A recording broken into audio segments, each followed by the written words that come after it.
ಅಧಿಕಾರಿಗಳಿಗೆ, ತನಿಖೆಯ ವಿಳಂಬರಿಗೆ ತರುವ ಸಂಸ್ಥೆಗಳಿಗೆ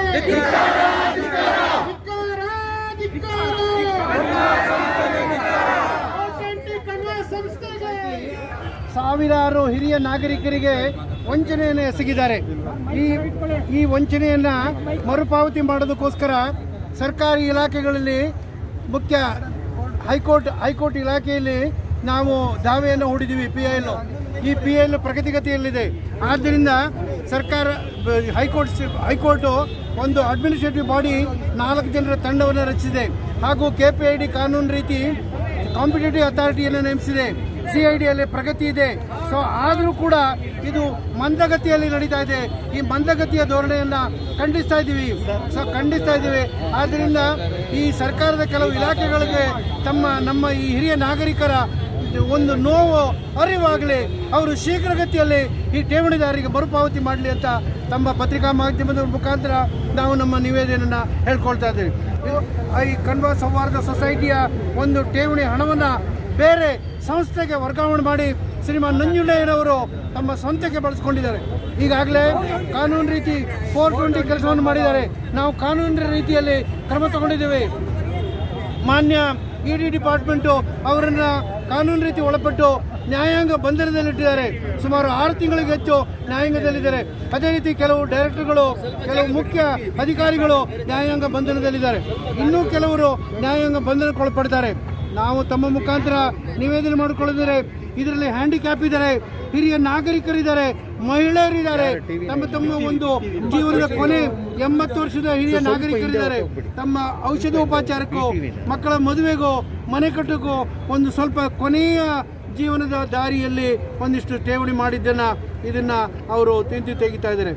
ಈ ಬಗ್ಗೆ ನಾವು ಸರ್ಕಾರಿ ಇಲಾಖೆಗಳಿಗೆ ಮನವಿ ಮಾಡಿದ್ದೀವಿ, ಹೈಕೋರ್ಟಿಗೆ ಮನವಿ ಮಾಡಿದ್ದೀವಿ. ಅದು ಸರ್ಕಾರಿ ಇಲಾಖೆ KPID ಇಲಾಖೆ ಅನ್ನೋದು ಕಾಂಪಿಟೇಟಿವ್ ಅಥಾರಿಟಿ IAS ಆಫೀಸರ್ನ ನೇಮಕ ಮಾಡಿದ್ದಾರೆ. ಆದರೆ ನಮಗೆ ದುಃಖ ಆಗುತ್ತೆ, ಕೇವಲ 6 ತಿಂಗಳೊಳಗೆ 6 ಜನ IAS ಆಫೀಸರ್ನ ಬದಲಾವಣೆ ಮಾಡಿದ್ದಾರೆ. ಒಬ್ಬರು ಹೊಸದಾಗಿ ಬಂದು ವಾರಗಟ್ಟಲೆ ಸ್ಟಡಿ ಮಾಡ್ತಾರೆ, ಮತ್ತೆ ನನಗೆ ಇದರಲ್ಲಿ ಬಹಳ ಕಷ್ಟ ಆಗುತ್ತೆ ಅಂತ ನೋವನ್ನು ಹೇಳ್ಕೊಳ್ತಾರೆ. ಇದು ನಮ್ಮ ತಪ್ಪಲ್ಲ. ಆದ್ದರಿಂದ ಜಾರಿ ಹೋಗ್ತಾರೆ, ತಮ್ಮ ಕರ್ತವ್ಯ ಚ್ಯುತಿಯನ್ನು ಮಾಡ್ತಾ ಇದ್ದಾರೆ. ಆದ್ದರಿಂದ ನಾವು ಸರ್ಕಾರದ ಹಿರಿಯ ಅಧಿಕಾರಿಗಳಿಗೆ, ಸರ್ಕಾರದ ಮಂತ್ರಿಗಳಿಗೆ, ಸಹಕಾರಿ ಇಲಾಖೆ, ರೆವಿನ್ಯೂ ಇಲಾಖೆ ಇವರುಗಳಿಗೆ ನಾವು ಎಚ್ಚರಿಕೆ ಕೊಡ್ತಿದ್ದೀವಿ. ತಾವು ಹಿರಿಯ ನಾಗರಿಕರಿಗೆ ಸಹಕಾರ ಮಾಡಿ.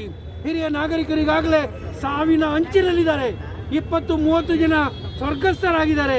ತಮ್ಮ ಠೇವಣಿ ವಾಪಸ್ ಬರಲಿಲ್ಲ ಅಂತ ಈಗಲೇ ಕೆಲವರಿಗೆ ಕೇಳಿದ್ರೆ ನೋವು, ಕಣ್ಣೀರು ಹಾಕ್ತಾರೆ. ಇದು ಪ್ರಯೋಜನ ಆಗದಿದ್ದು. ಆದರೆ ನಾವು ನ್ಯಾಯಾಂಗ ರೀತಿ, ಕಾನೂನು ರೀತಿ ಕ್ರಮ ತಗೊಂಡಿದ್ದೀವಿ. ಈ ರೀತಿ ಧರಣಿಯನ್ನು ಮಾಡೋದ್ರಿಂದ ಸರ್ಕಾರಿ ಇಲಾಖೆಗಳಿಗೆ ಎಚ್ಚೆತ್ಬಿಟ್ಟು ಹಿರಿಯ ನಾಗರಿಕರಿಗೆ ಅತಿ ಶೀಘ್ರದಲ್ಲಿ ತಮ್ಮ ಠೇವಣಿಯನ್ನು ಕೊಡಲಿ ಅಂತ ನಾನು ತಮ್ಮ ಪತ್ರಿಕಾ ಮಾಧ್ಯಮದವರ ಮುಖಾಂತರ ಇನ್ನಿತರ ಮುಖಾಂತರ ನಿವೇದನೆ ಮಾಡ್ಕೊಳ್ತೀನಿ. ನನ್ನ ಹೆಸರು B. ಶಂಕರಗೊಲ್ಲ ಅಂತ, 72 ವರ್ಷ, ಕಣ್ವ ಸೌಹಾರ್ದ ಸೊಸೈಟಿ ವೆಲ್ಫೇರ್ ಅಸೋಸಿಯೇಷನ್ ಖಜಾಂಚಿ. ಕಣ್ವ ಅಂತ ಸಂಸ್ಥೆ ಇದೆ, ಅಲ್ಲಿ ಸಿಕ್ಕಾಪಟ್ಟೆ ಬಡ್ಡಿ ಕೊಡ್ತಾರೆ. ಭಾಳ ಜಿನೈನ್ ಕಂಪನಿ. ನೀವು ಹಾಕಿ ರಿಟೈರ್ಡ್ ಆಗಿ ನ್ಯಾಷನಲ್ ಬ್ಯಾಂಕ್ನಲ್ಲಿ ಹೋದರೆ ಏನ್ರಿ ಸಿಗುತ್ತೆ ನಿಮಗೆ? ನಾನು ಬರ್ಕೊಡ್ತೀನಿ, ನಾವೆಲ್ಲ ಸೇರಿ ಬರ್ಕೊಡ್ತೀವಿ ನಿಮಗೆ ಯಾವಾಗ ಬೇಕೋ ಆ ದುಡ್ಡನ್ನ ನಾವು ರಿಟರ್ನ್ ಮಾಡ್ತೀವಿ, ನೀವು ಇಲ್ಲೇ ಇನ್ವೆಸ್ಟ್ ಮಾಡಿ ಅಂತೇಳಿ ಅದಕ್ಕೂ ಮೋಸ ಮಾಡಿದ್ರು. ಯಾವುದು ಬಂದಿಲ್ಲ, ಎಲ್ಲೂ ಕಳಿಸಿಲ್ಲ.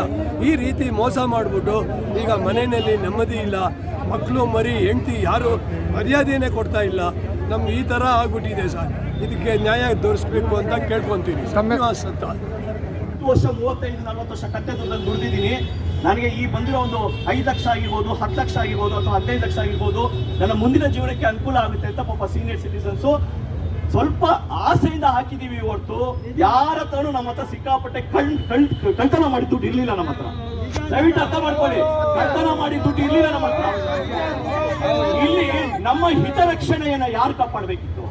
ಸರ್ಕಾರ ಕಾಪಾಡಬೇಕಿತ್ತು. ಸರ್ಕಾರ ಒಂದ್ ಕಡೆ ಏನ್ ಮಾಡ್ತೀರಾ, ನಮಗೆ ಬರುವಂತ ದುಡ್ಡದಲ್ಲಿ ಜೀವನ ನಡೆಸೋದಕ್ಕಾಗಲ್ಲ. ಓಪನ್ ಸೀಟ್ ಅಲ್ಲಿ ಕಳಿಸ್ತಾ ಇದೆ. ನಾನು ವೈಟ್ ಶರ್ಟ್ ಹಾಕೊಂಡ್ ಬಂದಿದ್ದೀನಿ ಅಂದ್ರೆ, ಇಲ್ಲ ಹೋಗ್ಬಿಟ್ಟು ನೀವು ಆ ಡಿಪಾರ್ಟ್ಮೆಂಟ್ ಇಂದ ವೈಟ್ ಶರ್ಟ್ ಅಂತ ಸರ್ಟಿಫಿಕೇಟ್ ತಗೊಂಡ್ಬನ್ನಿ ಅಂತ. ಅದಕ್ಕೋಸ್ಕರ ದಯವಿಟ್ಟು ನಾನು ಹೇಳ್ತಾ ಇದ್ದೀನಿ, ದಯವಿಟ್ಟು ನಾವು ಇಲ್ಲಿ ಒಂದು ಸಂಘವರು ಪಾಪ ಬಹಳ ಪ್ರಾಮಾಣಿಕವಾಗಿ ಹೋರಾಟ ಮಾಡ್ಕೊಂಡು ಇವತ್ತೆಲ್ಲ ನಮ್ಮನ್ನ ಇಲ್ಲಿ ಕರ್ಕೊಂಡ್ಬಂದು ಸೇರಿಸಿದ್ದಾರೆ. ಇವರ ಮೇಲೆ ನಾವು ಕೋಪ ತೋರಿಸೋದು ಬೇಡ. ಇದೆ ನಮ್ಮಲ್ಲಿ ಬಹಳಷ್ಟು ಜ್ವಾಲ ಇದೆ, ರೋಷ ಇದೆ. ಬಡ್ಡಿ ಕೊಡ್ತೀವಿ ಅಂತ ಹೇಳಿದ್ರೆ ನಾವು ನ್ಯಾಷನಲೈಸ್ ಬ್ಯಾಂಕ್ ಅಲ್ಲೇ ಇಡ್ತಾ ಇದ್ವಿ, ಕರೆಕ್ಟಾ?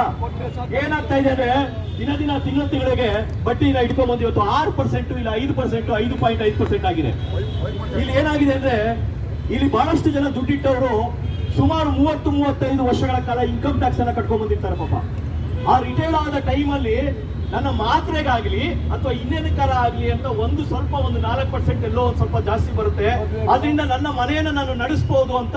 ಇದು ಆಸೆ ಸ್ವಾಮಿ, ದುರಾಸೆ ಅಲ್ಲ. ಇದು ದುರಾಸೆ ಯಾರು ಅಂದ್ರೆ ಕಣ್ವ ಕಂಪ್ನಿಯವ್ರು ಮಾಡಿ ದುರಾಸೆ. ಅದು ಏನೋ ಒಂದು ನನ್ನ ಜೀವನ ಸ್ವಲ್ಪ ಮಟ್ಟಕ್ಕೆ ಇದಾಗಬಹುದು, ನಾನೊಂದು ಮಾತ್ರೆ ತಗೋಬಹುದು ಅಥವಾ ನಾನು ಒಂದು 2 ಹೊತ್ತು ಊಟ ಮಾಡಬಹುದು ಅಂತ ಒಂದು 3-4% ಎಕ್ಸ್ಟ್ರಾ ಆಸೆಗೆ ಪಾಪ ಸೀನಿಯರ್ ಸಿಟಿಸನ್ಸ್ ದುಡ್ಡು ಹಾಕಿದ್ರು. ಅದೇ ಸರ್ಕಾರ ಸೀನಿಯರ್ ಸಿಟಿಸನ್ಗೆ ನೀವು ಇಷ್ಟು ವರ್ಷ 35 ವರ್ಷ ಟ್ಯಾಕ್ಸ್ ಕಟ್ಟಿದ್ದೀರಾ ನಮ್ಮ ಗೌರ್ಮೆಂಟ್ಗೆ, ನಾವೇ ನಿಮ್ಗೆ ಕೊಡ್ತೀವಿ, ದಯವಿಟ್ಟು ನ್ಯಾಷನಲೈಸ್ ಬ್ಯಾಂಕ್ ಅಲ್ಲಿ ಹಿಡಿಯತ್ತ ಯಾವಾಗ್ಲೂ ಇಲ್ಲ ಇಲ್ಲಿ. ಯಾಕೆ ಅಂದ್ರೆ ಆ ಸಂಸ್ಥೆ ನೋಂದಣಿ ಆಗಿತ್ತು, ನೋಂದಣಿ ಆದಾಗ ಈ ಸಂಸ್ಥೆ ಜೊತೆ ಇದೆ. ಅವತ್ತಿನ ದಿನ ಸಂಸ್ಥೆ ಸದುದ್ದೇಶದಿಂದ ಸಾರ್ವಜನಿಕರ ಹಿತದೃಷ್ಟಿಯಿಂದ ಸಮಾಜ ಸೇವೆ ಮಾಡುವ ಸಲುವಾಗಿ ನಾವು ಮಾಡ್ತಾ ಇದ್ದೀವಿ ಅಂತ ನಮ್ಮೆಲ್ಲರನ್ನು ಒಂದು ಆಕರ್ಷಣೆಯಿಂದ ಸೆಳೆದುಕೊಂಡಿತ್ತು. ಆದ ಕಾರಣ ಅದು ನಾವು 2018-19 ಕೂಡ ಯಾವುದೇ ಲೋಪದೋಷಗಳನ್ನು ಸಂಸ್ಥೆಯಿಂದ ಕಂಡಿರಲಿಲ್ಲ. ಆದ ಕಾರಣ ನಾವೆಲ್ಲರೂ ಕೂಡ ಸಂತೋಷದಿಂದ ನಮ್ಮ ಆತ್ಮೀಯ ಬಂಧುಗಳಗ ಸ್ನೇಹಿತರನ್ನು ಎಲ್ಲರನ್ನೂ ಕೂಡ ನಮಗೆ ಸಾಧ್ಯವಾದಷ್ಟು ಸ್ನೇಹಿತರನ್ನು ಹಣಗಳ ಮೂಲಕ ಸಂಸ್ಥೆಗೆ ಇದು ಬೆಂಬಲವಾಗಿ ಏರ್ಪಡಿಸಿದೆವು. ಇವತ್ತು ಅವರಿಗೆ ಆಗಿರುವಂಥ ಅನ್ಯಾಯಕ್ಕೆ ನಾವು ದೂರವಾಗಿಲ್ಲ. ಯಾಕೆಂದರೆ ನಮ್ಮಿಂದ ಅವರನ್ನು ನಾವು ಪ್ರತಿನಿಧಿಸಿದ್ದೀವಿ, ಅವರಿಗೆ ನಾವು ದ್ರೋಹ ಮಾಡಬಾರದು. ನಮಗೆ ಈ ಸಂಸ್ಥೆಯ ಮಾಲೀಕರಾದ ನಂಜುಂಡೇಗರಾಗಲಿ ನಮ್ಮ ಹಿರಿಯರೇ ಆಗಲಿ ಯಾರೇ ದ್ರೋಹ ಮಾಡಿದರು ಅವರು ಇದ್ದರು ಸತ್ತಂತೆ. ನಾವು ಬದುಕಿದ್ದರೂ ಕೂಡ ನಮಗೆ ಪರಮಾತ್ಮನ ನಮಗೆ ಆಯುಸ್ಸು ಆರೋಗ್ಯ ಕೊಡ್ತಾನೆ. ಇದರಿಂದಾಗಿ 100 ಜನ ನೊಂದು ಬೆಂದು ಸಾರ್ವಜನಿಕರ ಮಾತುಗಳನ್ನು ಸಂಬಂಧಿಕರ ಮಾತುಗಳನ್ನು ಕೇಳಿ ಚಿಂತಾಕ್ರಾಂತರಾಗಿ 30-40 ಜನ ಪ್ರಾಣಹತ್ಯೆ ಮಾಡಿಕೊಂಡಿದ್ದಾರೆ. ಅದಕ್ಕಾದರೂ ಸಲುವಾಗಿ ಸರ್ಕಾರ ಕಣ್ಣು ಬಿಟ್ಟು ಸಂಸ್ಥೆಯ ಪರವಾಗಿ ಸಾರ್ವಜನಿಕರ ಪರವಾಗಿ ನಮಗೆ ಸಿಗಬೇಕಾದ ಒಂದು ನ್ಯಾಯವನ್ನು ದೊರಕಿಸಲೇ ಕೊಡಬೇಕು. ಈ ಮಾತು ಎಲ್ಲರಲ್ಲೂ ಹೃದಯ ಅಂತರದಲ್ಲಿ ಇದ್ದು ಎಲ್ಲರಿಗೂ ನ್ಯಾಯ ಸಿಕ್ಕಿ ಎಲ್ಲರಿಗೂ ಪರಮಾತ್ಮನ ಒಳ್ಳೇದು ಮಾಡಬೇಕಂತ ಹೇಳಿ